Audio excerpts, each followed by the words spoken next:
ब्रह्मा और विष्णु जो कभी शिवलिंग की शुरुआत और अंत को नहीं जान सके। कैलाश का अर्थ है उत्सव। यह एक ऐसी जगह है जहां हर दिन उत्सव के अलावा कुछ नहीं है। हर पल खुशी और उल्लास का है। जब मन की ऊर्जा ऊपर की ओर उठती है तो उससे जो उत्सव उत्पन्न होता है वह कैलाश है। कैलाश मानसरोवर के दर्शन के लिए हमें दूर पहाड़ों पर जाने की जरूरत नहीं है। कहा जाता है कि मानसरोवर में डुबकी लगाने और कैलाश के दर्शन करने से मोक्ष मिलता है। इसका मतलब यह नहीं है कि हम मानसरोवर में गोता लगाने के लिए चीन जाएं। मानसरोवर हमारे भीतर है। जब हमारा मन सरोवर जितना विशाल हो जाता है तो यह प्रेम से भर जाता है, तभी तुम्हें कैलाश मिलेगा। शिव कैलाश पर्वत पर निवास करते हैं। उत्सव में शांतिपूर्ण अद्वितीय चेतना ही शिव है।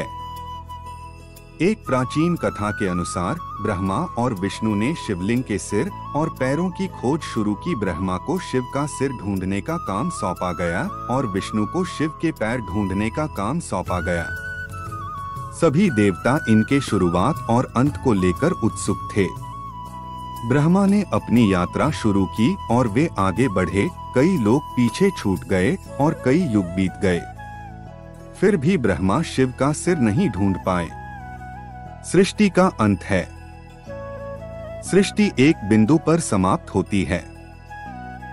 फिर भी ब्रह्मा ने अपनी यात्रा जारी रखी। उन्होंने आकाश से एक केतकी का फूल गिरता हुआ देखा। ब्रह्मा ने केतकी के फूल से पूछा, तुम कहां से आ रहे हो? क्या तुमने शिव का सिर देखा है? शिव का सिर यहाँ से कितनी दूर है? केतकी फूल ने कहा, मैं शिव के सिर से आई हूँ। तो ब्रह्मा ने निष्कर्ष निकाला कि शिव के पास एक सिर था और वे फूल के साथ नीचे आए। विष्णु का कार्य शिव के पैरों को ढूंढना था। कहा जाता है कि विष्णु बहुत विनम्र थे। एक अनुयायी को हमेशा बहुत विनम्र रहना चाहिए। रचनाकार कोई भी हो, अनुसरण करने का कार्य तभी संभव है जब अनुयायी विनम्र हो। बिजनेस शुरू करना कोई बड़ी बात नहीं है, लेकिन बिजनेस चलाने के लिए आपको बहुत सावधान रहना होगा, बहुत विनम्र रहना होगा, नहीं तो बिजनेस डूब जाएगा। यह विष्णु की विनम्रता ही थी जिसने उन्हें शिव के पैर खोजने का कार्य करने में सक्षम बनाया। युगों तक यात्रा करने के बाद भी विष्णु को शिव के चरण नहीं मिले। उन्होंने अपनी हार स्वीकार कर ली और वापस आकर कहा, मैंने सभी पाताल लोक, अतल, वितल, सुतल, तलातल, महतल, रसातल और पाताल की खोज की है। मैं शिव के पैर नहीं ढूंढ पाया। लेकिन ब्रह्मा ने केतकी फूल की पूजा की और झूठ बोला कि यह शिव का सिर था और केतकी उनकी गवाह थी। यह न तो सर्वोच्च दिव्य चेतना की शुरुआत है और न ही अंत है। वे शुद्ध आनंद हैं और उनका कोई आधार नहीं है। यदि पैर नहीं है तो इसका मतलब है कि कोई सहारा नहीं है। सिर न होने का मतलब अंत नहीं होता।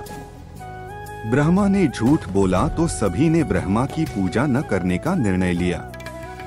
सभी लोग विष्णु की पूजा करते थे। ब्रह्मा की पूजा भारत में केवल एक ही स्थान पुष्कर में की जाती है। तो यह है शिव की शुरुआत और अंत की खोज की कहानी। शिव की बड़ी बड़ी मूर्तियां बनाकर देखने से कोई लाभ नहीं। इस सत्य के पीछे के रहस्य या ज्ञान को समझना, महसूस करना और जानना जरूरी है। गुरु तत्व में शिव तत्व, ब्रह्मा तत्व और विष्णु तत्व मौजूद हैं। यदि इन तीन सिद्धांतों में से कोई भी अनुपस्थित है तो गुरु तत्व मौजूद नहीं है। यदि केवल विष्णु तत्व है तो व्यक्ति राजनेता बनता है, गुरु नहीं। स्व सिद्धांत, शिव का सिद्धांत 5 तत्वों अग्नि, वायु, जल, पृथ्वी और आकाश के रूप में विद्यमान है। यदि आप आर्द्र जलवायु, गर्म जलवायु में रहते हैं या यदि आप बहुत गर्म पदार्थों का सेवन करते हैं तो अग्नि सिद्धांत आप में अधिक प्रभावी है। यदि आप बहुत अधिक पानी पीते हैं या यदि आप लंबे समय तक पानी में रहते हैं तो जल सिद्धांत अधिक शक्तिशाली होता है। अगर आप अनाज का सेवन करते हैं तो इसमें वायु तत्व की प्रधानता होती है। जब हम ध्यान समर्पण की स्थिति में होते हैं तो हम शिव तत्व गुरु तत्व में होते हैं। इस कहानी के लेखक Shri Shri Ravishankar art of living है।